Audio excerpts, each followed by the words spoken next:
নামাজে মনোযোগ থাকার জন্য চোখ বন্ধ করে নামাজ পড়া যাবে কিনা? খুব সুন্দর প্রশ্ন। আমাদের শহরের ভিতরে একটা মসজিদের পশ্চিম পাশের মসজিদের দেয়ালের সাথেই বড় কবরস্থান। প্রশ্ন হচ্ছে, কবর সংলগ্ন মসজিদে নামাজের বিধান কি? নামাজ ব্যতীত একটানা কতদিন রোজা রাখা রমজান ব্যতীত একটানা কতদিন রোজা রাখা জায়েজ আছে? নামাজে মনোযোগ থাকার জন্য চোখ বন্ধ করে নামাজ পড়া যাবে কিনা? খুব সুন্দর প্রশ্ন। মনোযোগ ধরে রাখাটা গুরুত্বপূর্ণ। মনোযোগ ধরে রাখার জন্য মাঝে মধ্যে আপনি চোখ বন্ধ করলেন, চোখ বন্ধ করলে মনোযোগটা আপনার ভালো থাকে, আপনি এটা করতে পারেন, কিন্তু এটা নিয়মিত করে রাখবেন না। স্বাভাবিক অবস্থায় চোখ খোলা রেখে নামাজ পড়াটাই হলো সুন্নাহ। চোখ খোলা রেখে নামাজ পড়াটাই কি সুন্নাহ। যদি আপনার মনোযোগ ধরে রাখার জন্য মাঝে মধ্যে আপনি এটা করেন বা অনেক সময় এটা করেন, তাহলে সেটা জায়েজ আছে।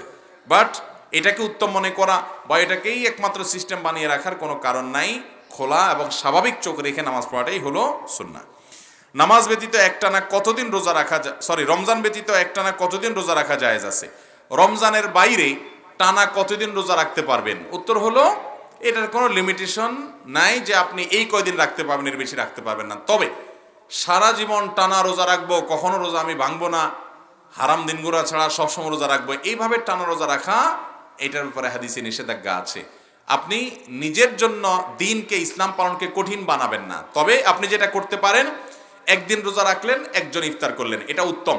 এটাকে বলা হয় সিয়ামে দাউদ। দাউদ আলাইহিস সালামের রোজা এরকম ছিল, এটা উত্তম, এটা ভালো। একদম টানা রাখতে থাকলেন সারা বছর জুড়ে, এরকম করা অনুচিত। কিন্তু টানা আপনি 10 দিন 20 দিন রাখলেন, এরকম কোনো অসুবিধা তাতে নাই। আমাদের শহরের ভিতরে একটা মসজিদের পশ্চিম পাশের মসজিদের দেয়ালের সাথেই বড় কবরস্থান। প্রশ্ন হচ্ছে, কবর সংলগ্ন মসজিদে নামাজের বিধান কি?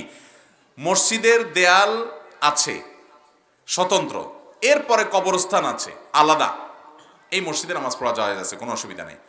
আর যদি কবরস্থান মসজিদের ভেতরেই থাকে, তাহলে ওই মসজিদে নামাজ পড়া জায়েজ নাই। কথা কি বুঝতে পারছেন? নবী করিম সাল্লাল্লাহু আলাইহি সাল্লাম যে মসজিদে কবর আছে সেই মসজিদে নামাজ পড়তে নিষেধ করেছেন, এবং ইহুদিরা এটা করতো, কবরে নামাজের জায়গা বানাইতো। কবরস্থানকে নামাজ জানা বানানো জায়েজ নাই। ঢাকায়, দেশের বিভিন্ন জায়গায় দেখবেন মসজিদের ভিতরে কবর, এটা জায়েজ না, এটা গুনাহের কথা। হ্যাঁ, মসজিদের ওয়ালের বাইরে কবর, তাহলে নামাজ হয়ে যাবে। কিন্তু যারা মসজিদ এবং কবরস্থান বানাবেন, তাদের পরিকল্পনা করে বানানো ভালো। মসজিদের কেবলার সাইডে না হয়ে ডানে বামে উত্তর দক্ষিণে কবরস্থান হলে বেশি উত্তম, বেশি ভালো, যাতে করে দৃশ্য তো খারাপ না হয়। যদি এখানে ইন্টেনশন কবরকে সিজদা করা না, যার কারণে এতে শিরিক হবে না, নামাজ হয়ে যাবে, তারপরও ইচ্ছাকৃতভাবে এভাবে মসজিদের সাথেই একেবারে কেবলামুখী না করে উত্তরে দক্ষিণে কবরস্থান করতে পারলে অধিকতর উত্তম বা পূব পাশে।